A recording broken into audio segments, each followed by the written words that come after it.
Welcome to Truth and Reckoning, a broadcast from CELDF. In this show, we'll learn from frontline organizers and communities fighting against environmental destruction. We'll explore different perspectives and innovative strategies for movement building, the potency and the potential of rights of nature, and effective action in defense of our communities. And we'll share inspiring stories of people working towards right relationship with the land and each other. I am your host, Max Wilbert.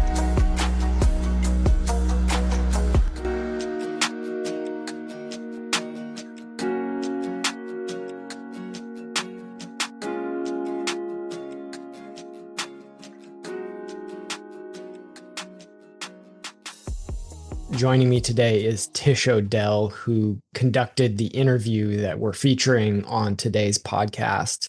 And our guest is Dr. John Aquiar. John is a lifelong resident of the Virginia Beach area, Chesapeake Bay, and he reached out to CELDF for help a couple months ago in February of 2025. Dr. Aquiar specifically was reaching out due to threats to a species of terrapin, which they look similar to turtles. They're not technically turtles. That's facing a significant threat to its last remaining nesting habitat in the Lynnhaven River watershed. Tish, would you like to share a little bit about why you found Dr. Aquiar's story compelling and what made you want to have this conversation with him?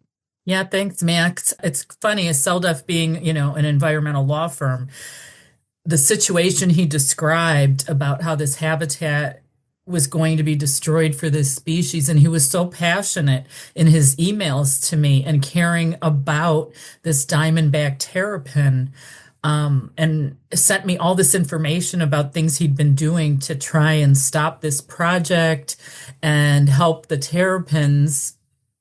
And I kind of thought it was so interesting because I rarely at CELDF do we get emails where a human is emailing us so concerned about the non-human species that's going to be affected in their community. It's usually about the community and the humans, right, being impacted by a pipeline or a fracking well or something along those sorts, right? But he was just so passionate about, it wasn't about him. It was all about this Diamondback Terrapin and how this was going to be so destructive for them, not only now, but in the future. Like it could make them extinct there, that this was their last habitat for, laying eggs and things like that. So that's why I thought it was kind of interesting. He also had other parts of his story, which I can get into if you want, Max. I was really struck by a few different elements of the story as well. First of all, the fact that Dr. Aquiar reached out to numerous environmental groups in the area and in the region, and they all either ignored him or turned him down. That unfortunately speaks to me to the reality that many environmental groups operating in this country and in the world today, they have their own strategic plan. And that plan is often built around how to get funding and what's politically realistic rather than what's ecologically necessary. So it reflects what you said about the types of messages you receive. It reflects this sort of human supremacist attitude. The fact that, as Dr. Aquiar says in the interview, virtually every square inch of habitat for these Diamondback terrapins in the Lynnhaven River watershed has been developed, which means destroyed, except for this one place. And now it is being destroyed. The arc of the story that he tells of how the property was supposedly protected in perpetuity back around 2012, what's happening quite literally is that the last important critical habitat of this species in this area is being destroyed so that the city can claim that they are restoring the land there to a salt marsh so that they can destroy the land somewhere else. Two places are getting destroyed in this story. but they're saying that the destruction of one is actually restoration and it's offsetting the destruction of the other. When in reality, you're seeing net ecological loss and destruction in both places. So I just find that absolutely striking, and it's a powerful story that needs to be told. I've been a community organizer for years with CELDF and talking to so many community, the similarities, even though, this is next to the ocean and a river and it's about a terrapin, how even though that issue is specific to that place, that's Hmm. so many of things he describes were also things that community groups I worked with had issues with, like just simple things, like for example, that the city held the vote for this and at the public hearing. This is the public's time to talk, right? And share their feelings about this project. And it was held the week before Christmas. So many communities I know in Ohio will relate to that. Or, that the public finds out about it and it's almost like a done deal, even though the city and a lot of some of these environmental groups have known about it for years before this day. When you mentioned, Max, the environmental groups, it's funny because a lot of them have terrapins in their logos. John said to me when we offered to share his story, I don't know what good this is going to do. And I said, well, you know what? Somebody has to speak for the terrapins, and no one else is willing to do it, and you Yeah. are. So for me, it was really compelling to have him speak so passionately about this species that he cares about and his community that he cares about. And I said, we never know. Maybe someone else will, hear this story somewhere else and want to help. Just to be fully honest, and I hope Dr. Aguirre isn't embarrassed by this, but he was nervous about doing this interview because he's not a very confident public speaker. And I can relate to that because I know when I started speaking up publicly about environmental destruction and all these issues, my voice was shaking, my heart was hammering, I'm sweating, I feel nervous, I feel like I'm going to blow it. I prepare, five different versions of what I'm going to say, and then I don't even end up saying any of those. It's challenging to speak out. It is difficult, but it is incredibly important. So I want to applaud his courage in going forward with it, despite finding it to be challenging and intimidating. Mhm. And to point out, as John says in the conversation, the terrapin, the Diamondback terrapin, is the species perhaps most heavily impacted by this destructive project in Virginia Beach. But as he points to, he sent us all this information about the number of bird species being impacted as well, something like 30 plus species of birds who nest and gather food and use the habitat that's being destroyed.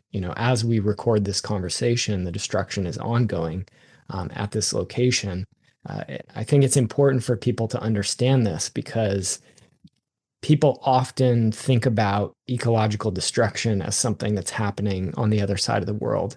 It's happening where forests are being clear cut and where sort of vast areas of jungle are being turned into palm oil plantations or where oil spills happen and so on. But the reality is, as they say in the bird world, for example, we were just talking about birds. Habitat is being lost acre by acre. And so, every time that one more tree is cut down, one more mature native tree that's providing food, habitat, home, shelter for these species, that's one less tree than there was. And we're seeing a massive and progressive loss of habitat all around the world, which goes alongside with the other ecological issues we're facing, like global warming and chemical pollution, plastics pollution, over nutrification, which you're very familiar with in Ohio from the issues from industrial farms and what's happening to the lakes there.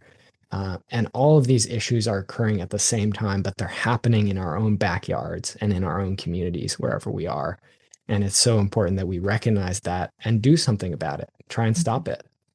Yeah, and I'm willing to bet probably people in his own community aren't even aware. They're aware maybe of the Amazon rainforest and that there's Mm. problems, with destruction of the Amazon rainforest, but maybe have no idea that right there in their own community, that this forest, small forest compared to that, is being destroyed and what impacts it has, like you said, on all these other species. So even though he, got activated in this because of the terrapin, it is a big part of the story that there's many other species affected by this project. And Yeah. that little forest serves as like a stopover and a breeding place for migratory birds. So if that's gone, and I know the city, they're talking about they're going to replant trees there, but that's always what they say, right? Like, we're going to take out this wetland here that's natural and has taken hundreds of years to form, or maybe even thousands. And then we're just going to wipe it out and fill it in and, put development there. And we'll Right. just create a wetland somewhere else. Like, it's that Yeah. simple. Yeah. Yeah, Playing God, and that's the right. results are never as good as the real thing. I can't help but think that part of the reason why people seem to think that these issues are taken care of, that we have a responsible environmental policy in this country and that we don't have a crisis here, is because there are many environmental groups and organizations that do exist, like some of the ones that John talks about in this interview, which have multi-million dollar budgets, are quite active in their community. But when you look at the details of what they're actually doing, they seem to be complicit and in many ways facilitating the destruction of the natural world by coming up with these offset schemes that don't actually work, Yep. by coming up with all these obfuscating techniques to mask what's actually happening. They may do a few good things here and there that I would support, but the overall impact seems to be a greenwashing of the environmental movement, a distraction from what actually needs to be done, and really a lot of harm to creatures like the Diamondback Terrapins. Thanks for helping me introduce the show, Tish, and thanks again for doing the interview with John. It's a great conversation, and we'll cut to that now. So my name is Dr. John Aguirre. I'm in Virginia Beach, which is in the southeastern tip of Virginia, along the southern edge of the mouth of the Chesapeake Bay. And so I grew up here. I've got a master's in marine science and a PhD in wildlife conservation. And I've worked for a number of NGOs in recent years. I've been back here in Virginia Beach. I was caregiver for an elderly parent, took care of my mother through three different cancers.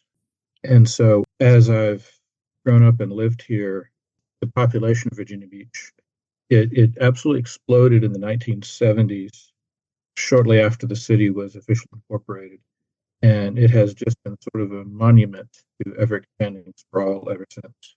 In years past, there was at least lip service to what they called the Green Line, which was supposedly this line south of which development would not be permitted in order to, as they say, preserve the so-called agricultural character of the southern portions of the city. The Green Line these days is rarely spoken of in anything other than a tone of irony, because the development continues to expand.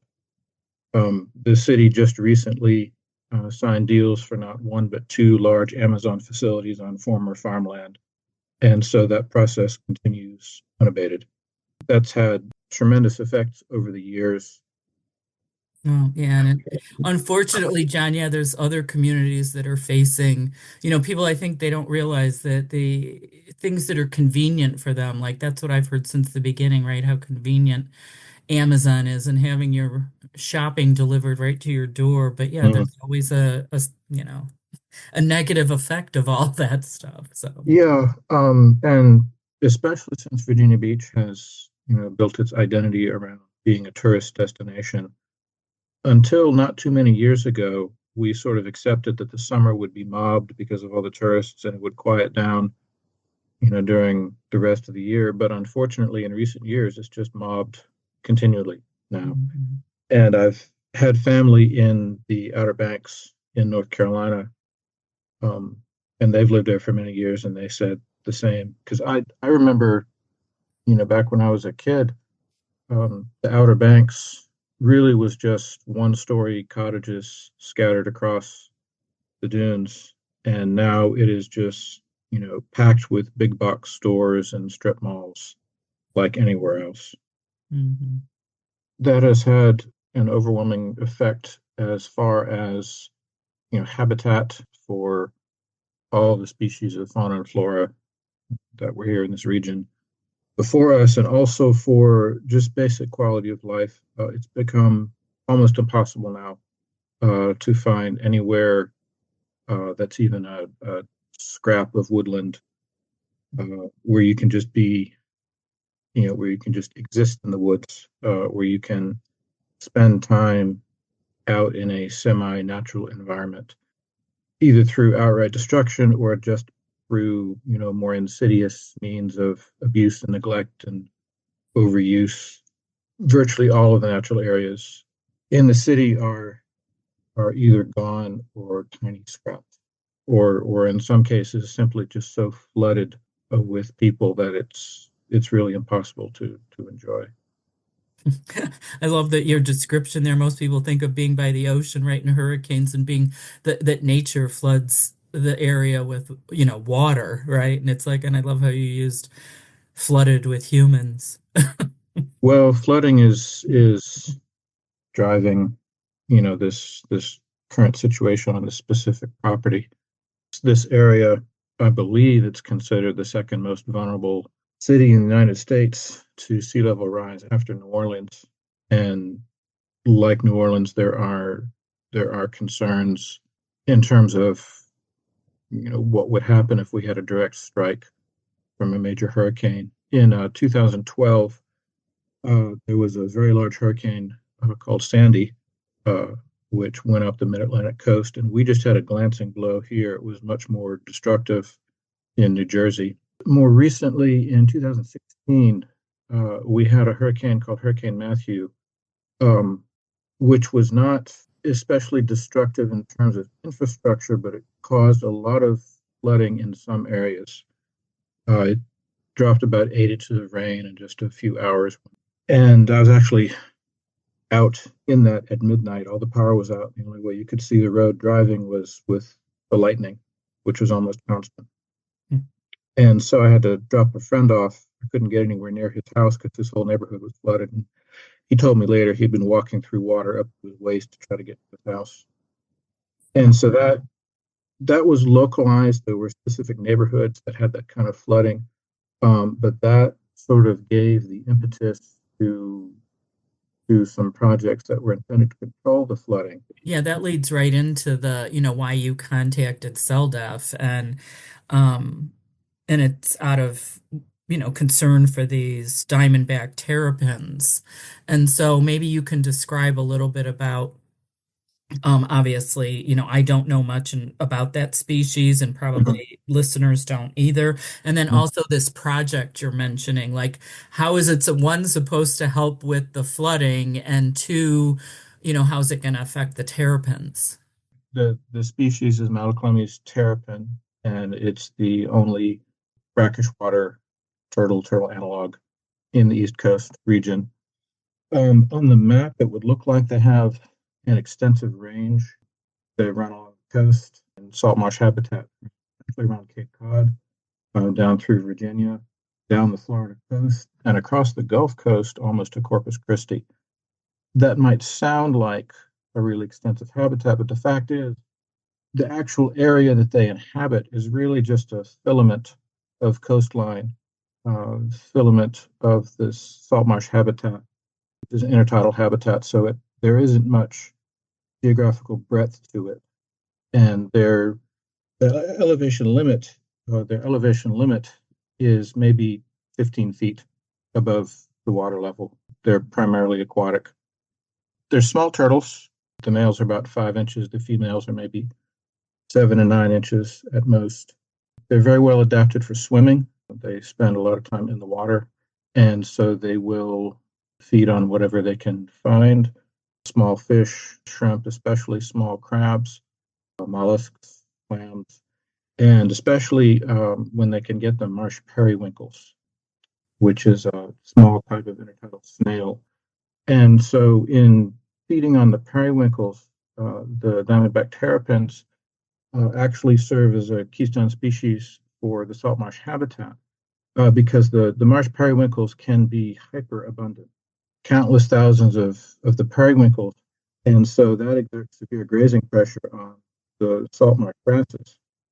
And by feeding on the periwinkles, the terrapins are able to, to exert a dampening effect to control the overgrazing. And so in that sense, the terrapins, they prevent overgrazing of the salt marsh grass. And that's mainly Spartina, but they do nest on land, and they have very specific habitat requirements. They need sandy soils close to the salt marshes. This is the concern with this property. It's called Pleasure House Point, and much of Virginia Beach is in the watershed of the Lynnhaven River. It's not a swift-flowing river. It's not a narrow river. It's a very broad coastal embayed sort of river. Pleasure House Point is a property that's close to the mouth of the river where it discharges into the Chesapeake Bay. Beginning in the 1970s and 80s is when large masses of sandy dredge spoils were dumped onto the property we now call Pleasure House Point. This obviously changed the superficial characteristics of it, and this has become kind of a talking point of the city when they're trying to justify this project. So by the early 2000s, Pleasure House Point was scheduled to be built over with high-density housing. Something like 5,000 apartment units was a number that was floating around. By that time, locals in the surrounding neighborhoods were used to going there. I don't know the details of how the developers acquired it, but in 2008, with the financial crisis, the funding for that massive housing project fell through. And during that time, several very small local groups started working toward acquiring the property as some form of protected area. Can you describe what that Pleasure House Point looked like then? Just so people get an idea visually what it looks like. There's one area that's kind of a broad grassy section with scattered clumps of beach grasses, and this is one of the sandy areas. There are scattered junipers, live oak. There is this spread of sandy area, which is fringed with salt marsh. There is a small channel. There are salt marsh islands just a few dozen yards away. The bulk of the property is either forested or a more complex regenerating forest mosaic, because ever since the dredge spoils were piled onto the land in the 70s and 80s, the natural processes of tree seedling colonization, seed deposition by various sources, those have all been continuously underway. And so at this point, much of the property was very thickly wooded. And I can talk more about the composition of that, but there's a trail that walks along the shoreline between the salt marshes and, in some cases, interior lagoons, the sandy wooded landscape. It sounds beautiful. It is absolutely beautiful. It's inescapable human presence all around you because the bay around the mouth of the Lynnhaven is completely built up with homes and condos and development. There's a golf course just across one channel from one side of Pleasure House Point. And some of these waterfront properties are truly Brobdingnagian. They're just colossal. Adjacent to the property, there are condos and apartment complexes and that sort of thing. In the mid-late 2000s, that was the plan for this property as well. Finally, in 2012, there was a last-minute appearance by the Chesapeake Bay Foundation, as well as another group and several state agencies. The Chesapeake Bay Foundation, at least as they have told it in subsequent years, they were the ones who were able to put up the final funding to secure the property. And that was not entirely altruistic on their part, because what they wanted the property for, much of the property was transferred to the city, what we thought at the time would be a natural area that would be protected in its current state in perpetuity. But the Chesapeake Bay Foundation took several acres for themselves, and on it they built what they wanted to be sort of a signature cutting-edge environmental facility. As to its aesthetics, I will not comment. But it exemplified environmentally conscious, I suppose, architectural principles that they wanted to present. And one might be cynical and say it was sort of a monument to themselves. If you remember John Hammond from the first Jurassic Park movie, they spared no expense, and they're very proud of that. So they have this couple And of acres still where this is, and what do they use that facility for? they have been using it since they built it roughly 10 years ago as their local headquarters. And I will just skip over my interactions with them. And so one of the smaller groups I mentioned that had been working on preserving Pleasure House Point for several years before the Chesapeake Bay Foundation came in, they had some arrangement where they also had a bit of office space in the same building. It's called the Brock Center.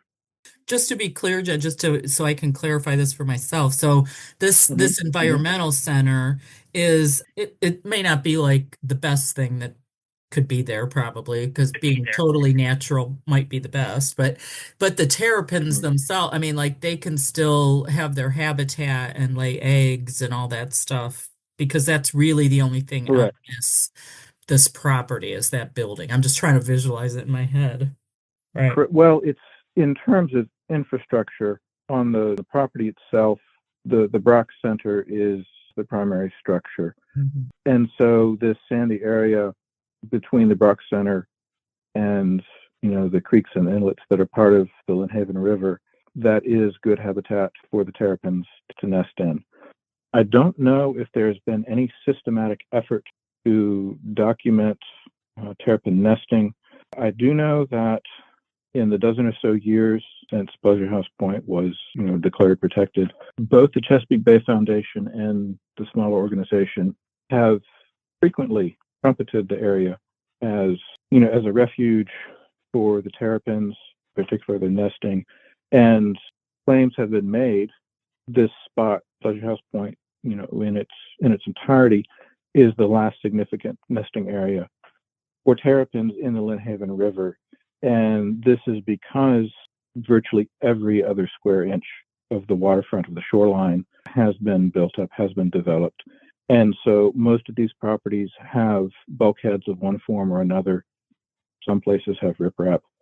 As far as the terrapins are concerned, these are quite literally insurmountable barriers in terms of nesting, because, these are, the females are 7, 8, 9 inches long. They physically can't climb up those bulkheads. Yeah. And even if they could, much of the sandy soil that they rely on for their nesting has been, replaced or compacted or is simply not available. Mm-hmm. And so simply by process of elimination, Pleasure House Point became sort of the last nesting refuge for the terrapins.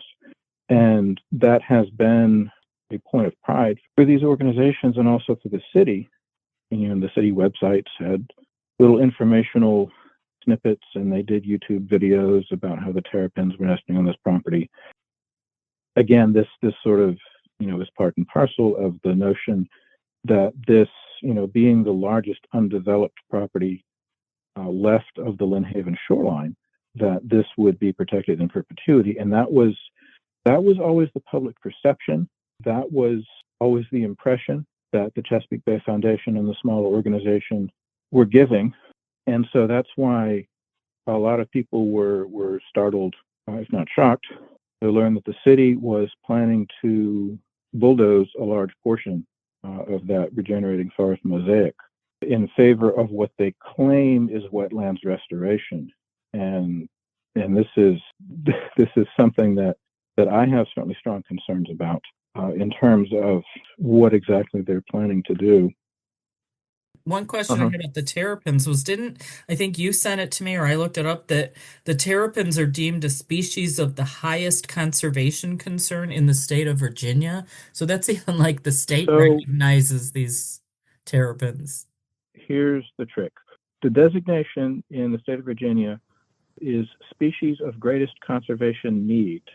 That certainly sounds, of concern, but it's meaningless. It is a meaningless status because there is no enforcement or conservation mechanism attached to that.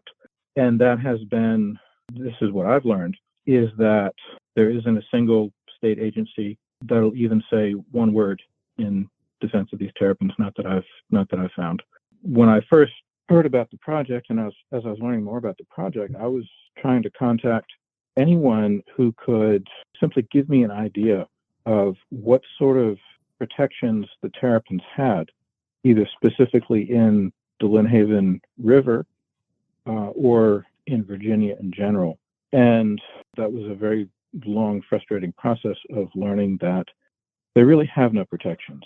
And this is one of the very bitter ironies, one of many in this situation. The IUCN Red List, the IUCN is the International Union for Conservation of Nature, and it's an umbrella organization of several hundred conservation groups. And so they do very rigorous science-based assessments for what they call the Red List Project. And they have a very comprehensive website. It's iucnredlist.org. And they assess species throughout their range. And they assess the Diamondback Terrapins as vulnerable, which is one step above endangered. They acknowledge the population is decreasing. And this is, for the Diamondback Terrapins, at least in this mid-Atlantic, this is sort of the latest stage in a decades-long population decline, if not centuries long, because they were heavily harvested as a protein source for probably all the centuries of the American colonies. And in the early 20th century, they were over-harvested close to extinction simply for restaurants. And so the population in the mid-20th century, the commercial harvesting became less of a pressure, but the population was still suffering from those effects. And around that same time, the massive suburban development boom began affecting coastline habitats all up and down the Atlantic.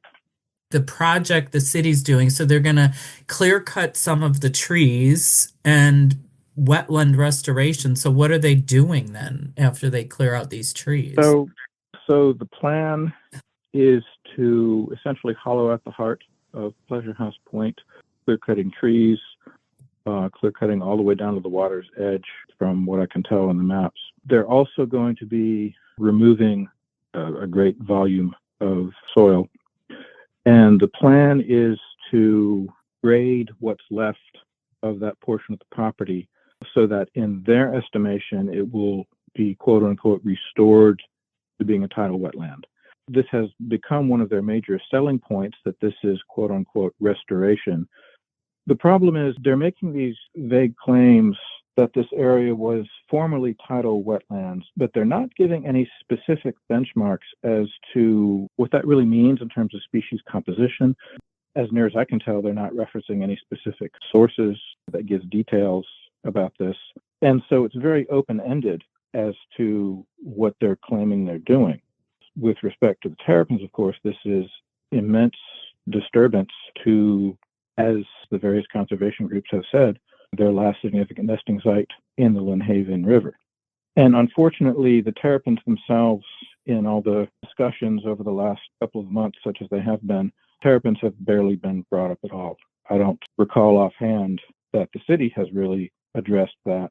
What has made this so especially frustrating is that the smaller organization, which was working on the preservation of this site prior to the Chesapeake Bay Foundation arriving, the smaller group in recent years has been positioning themselves as sort of the defenders of the terrapins, to the point that they mention terrapins in their fundraising emails, presenting their role in preserving Pleasure House Point as evidence of their willingness to defend the terrapins. You know, in their fundraising emails, they will move from that point to soliciting donations. Mm-hmm. They have sort of taken the terrapins as their mascot, to the point that they have included a terrapin in their logo. It's on their sign, it's on their letterhead, the terrapin is right by their name. And yet when news of this came out in late November, early December, they were absolutely silent for weeks. And they unfortunately came out in support of this project, regardless of any effects to the terrapins. I should probably not characterize some of their responses since. They have not mounted any sort of serious effort, other than it's a little unclear. They claim that they have requested an exclusion fence. The Chesapeake Bay Foundation claims they have requested an exclusion fence. It's a little hard to tell who's requested what, but that is the only practical measure they have suggested. is to put up a fence around the construction site so that the terrapins can't access that. And so that may help a little bit in terms of individual mortality, but it still misses the point that the terrapins will still not have access to this area for nesting. And that's going to negatively impact recruitment in terms of new generations of terrapins. The fundamental reason why they're doing this, according to the city, is so that they can create a quote-unquote wetland, qualifies for wetland credits to offset some of the construction being done on a pumping station elsewhere, which is part of the flood control measures.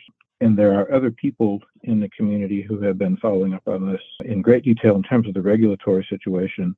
The issue here, it's not just a simple trade-off, leaving aside the issue of whether clear-cutting woods, clear-cutting regenerating forest, bulldozing the land into submission and getting it to a certain grade and a certain amount above sea level if that really creates a wetland.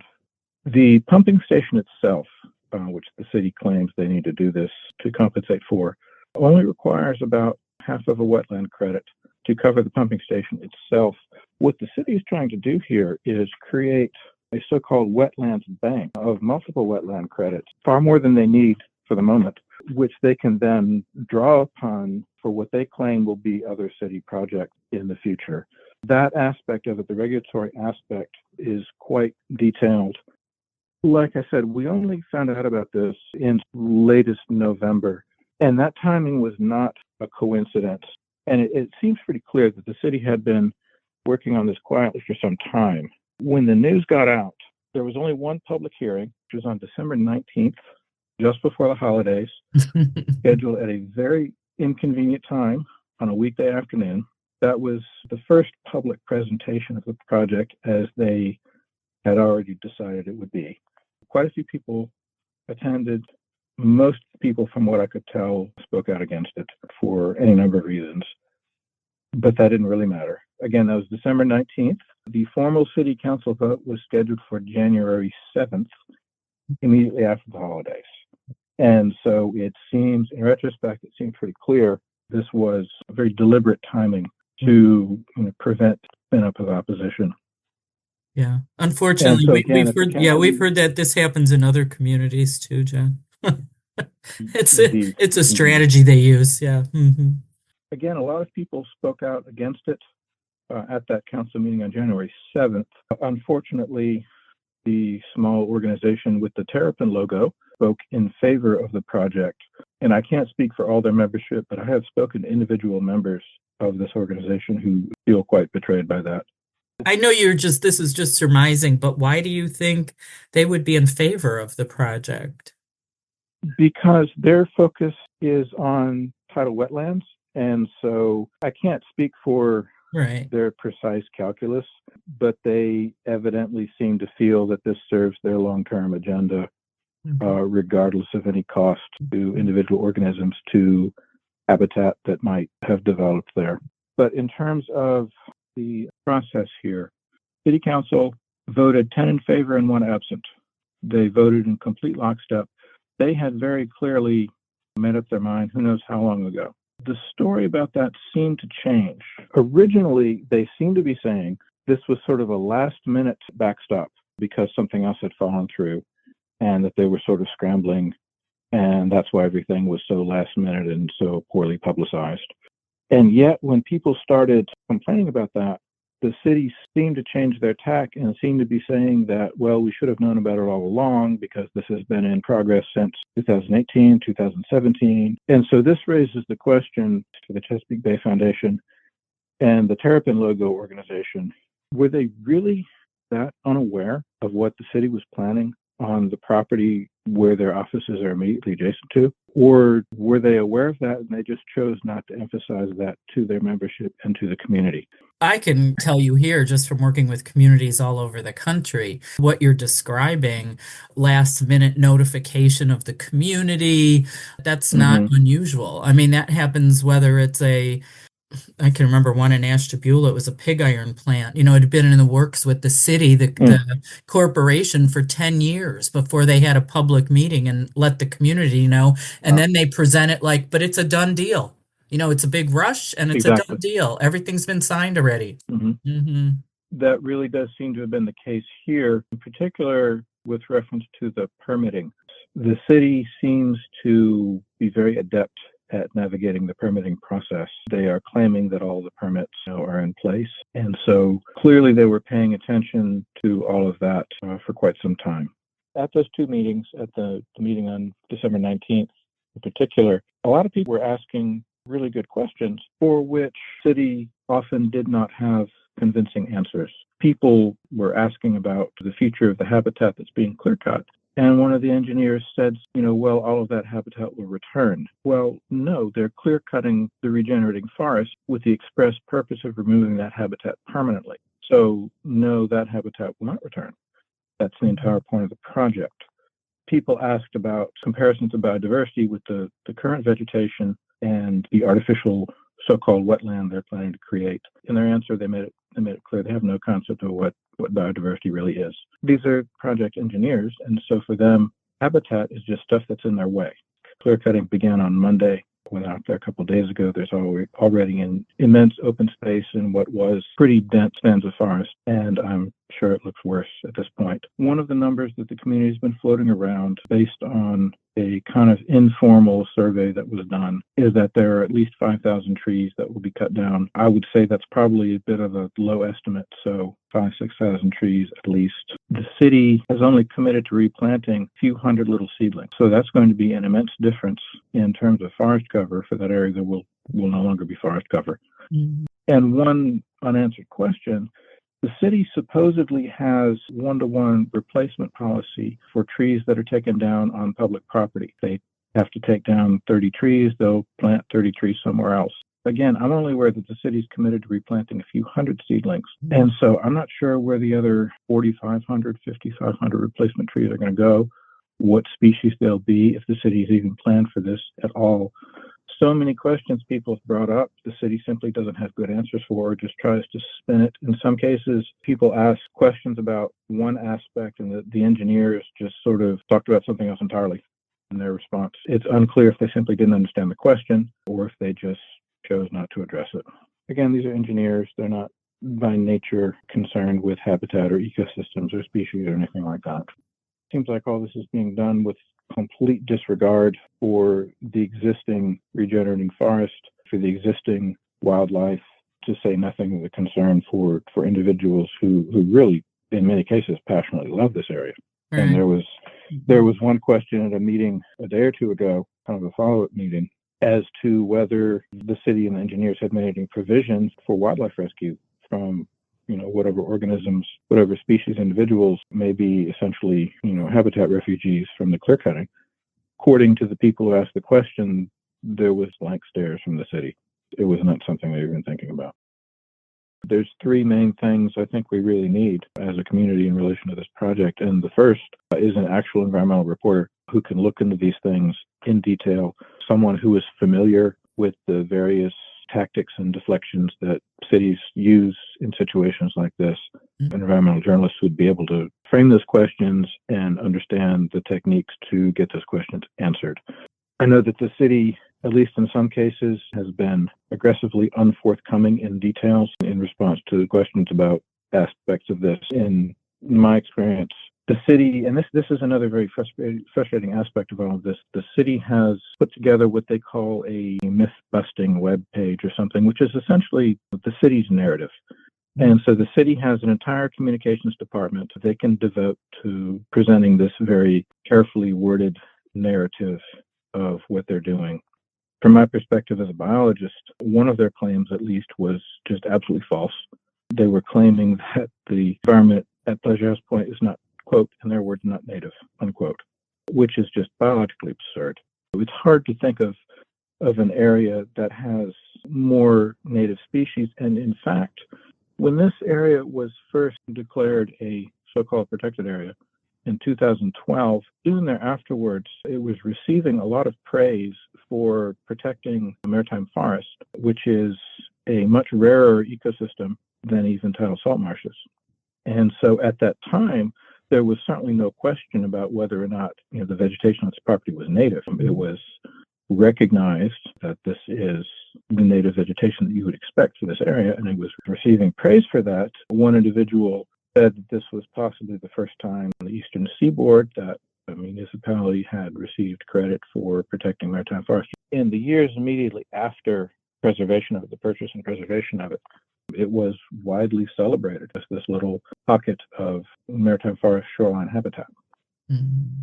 And yet, in recent months, ever since the news about this came out, certain city council members have been very aggressively promoting the notion that this is just somehow unworthy, that making value judgments about particular tree species, saying they're not worth as much. And there's one city councilman in particular who has been very proactive, to put it kindly, on social media, pushing his narrative and the city's narrative. And it's simply, from what I can tell, just not grounded in biological, ecological fact.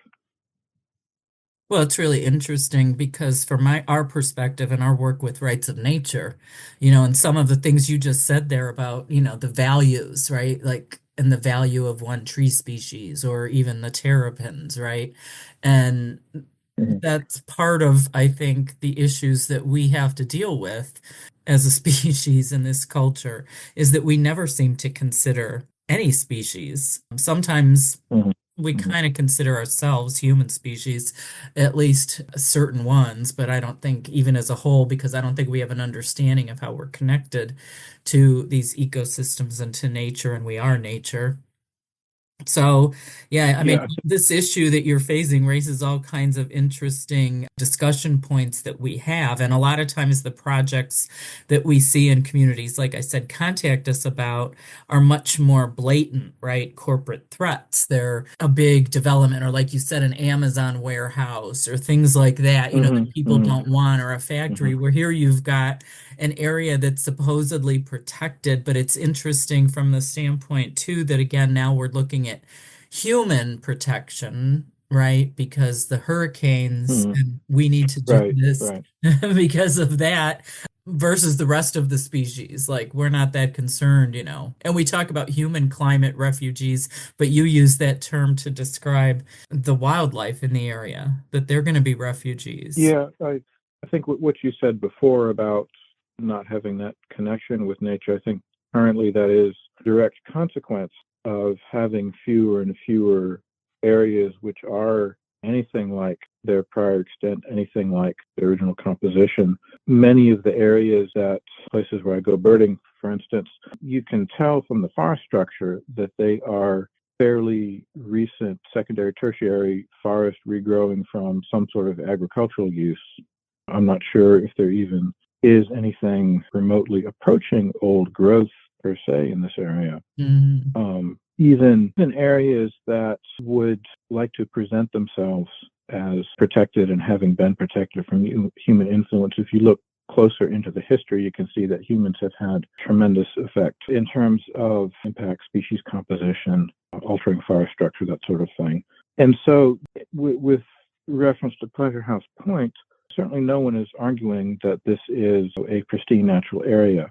But apart from the very significant aesthetic value and recreational value, and dare I say, sort of spiritual value, that is not quite right. But just that sort of. I think that is true. I think that is right. Yeah, I mean, people go there for solitude and peace, I'm sure. In Pleasure House Point, this shoreline, there are little stretches of sandy beach where if you just sort of stand there and look out across the marshes, you can, at least for a moment, feel like you're in a broader landscape. But there's just sort of a healthy recognition of being tiny in a landscape, of not defining yourself through artificial structures, what people call the built environment, not defining yourself in terms of a car seat or a highway width or, parking spaces in a strip mall, but defining yourself in relationship to sandy shoreline, to the water flowing past, listening to all the various birds in the salt marsh grasses. There's a value to recognizing ourselves in the context of the open world. And that is something that we have just, I feel like, at least in this area, just almost completely lost. It's worth pointing out in all of this conversation that there are other sections of Pleasure House Point that remain wooded that, at least for now, are not scheduled to be bulldozed. But it'll be impossible hereafter to enjoy Pleasure House Point without recognizing the destruction of what we had thought for many years would remain in perpetuity. Well, and what's And so interesting, at the very least, it's a community issue, right? And it's again the fact that there's a few individuals, that's what we also find, making the decision without, yeah, I mean, why not we supposedly have a democracy, right? Why not let the community vote on it? Who wants this? Thinks this? Or at least present all the data and statistics on both sides and then let the people make a decision.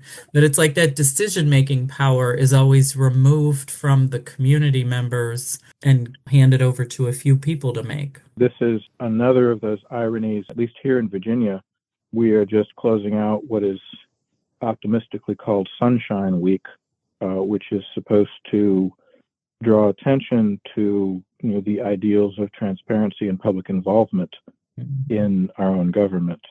And it is an irony because, at least in my case, when I tried to ask to follow up on some very basic points, the city was, as I said, aggressively non-forthcoming.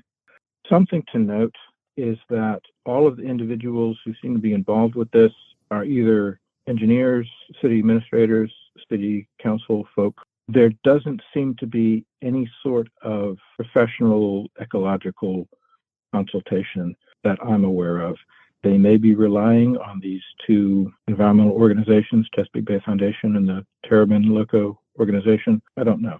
But they did not have anyone at the December 19th meeting, and apparently no one at the meeting a couple of days ago who could answer even basic ecological questions with any degree of professional competence.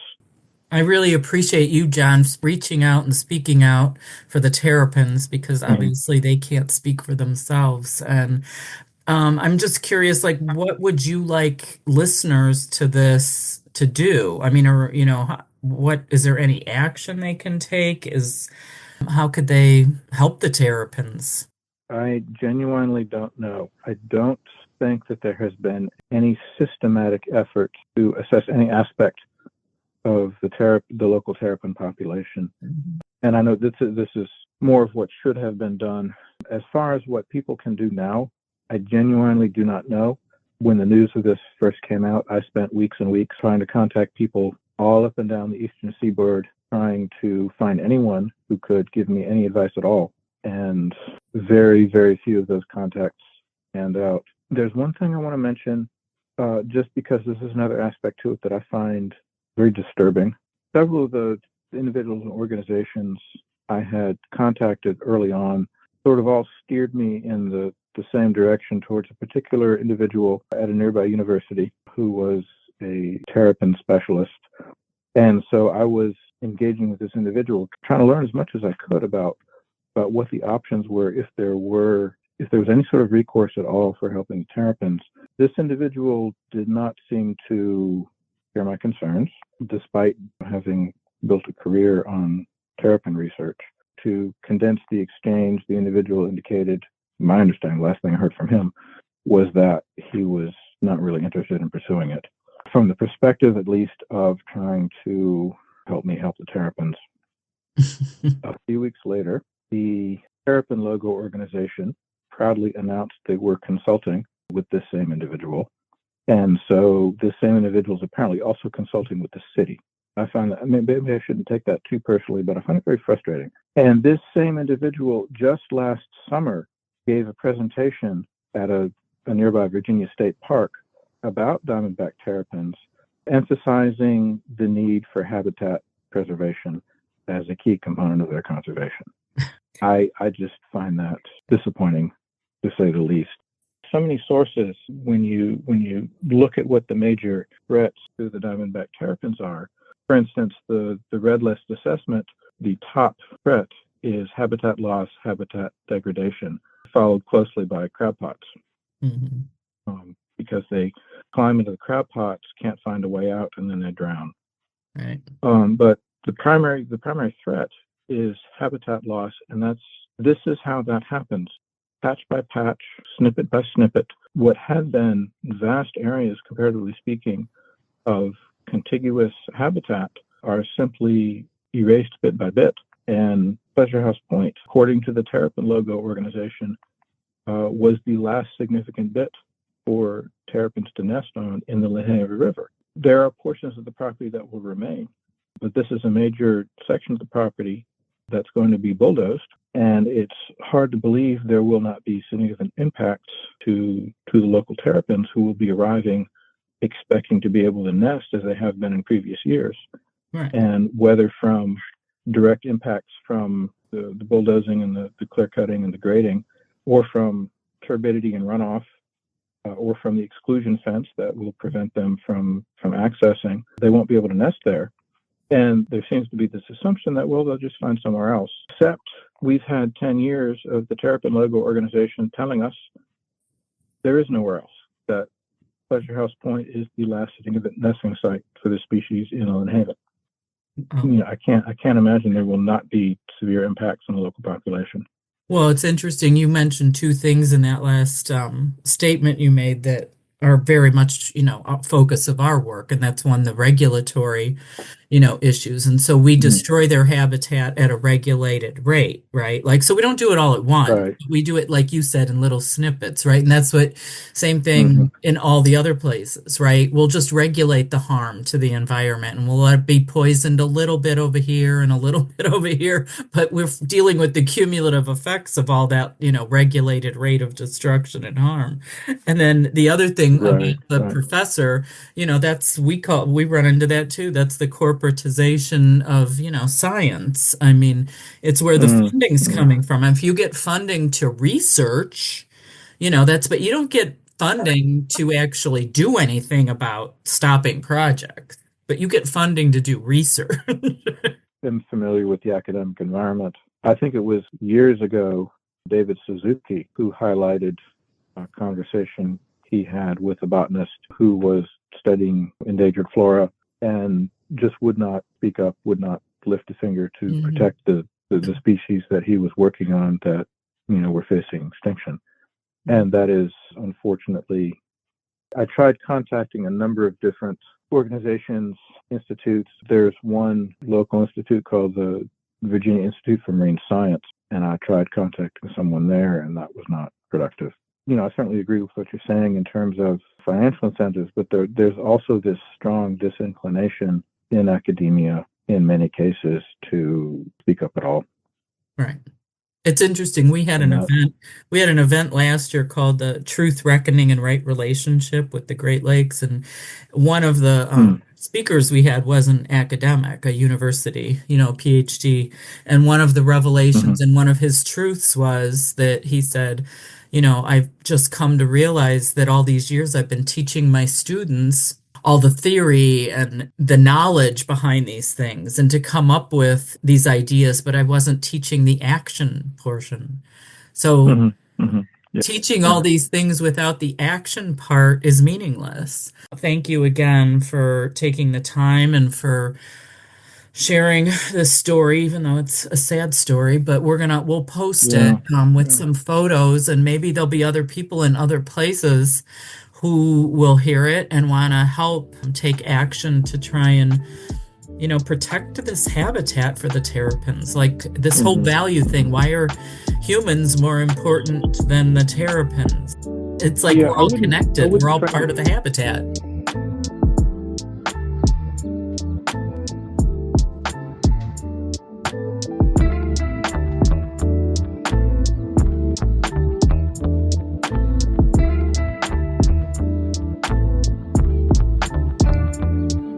I want to thank you for listening to our show and let you know a few ways you can support Truth and Reckoning.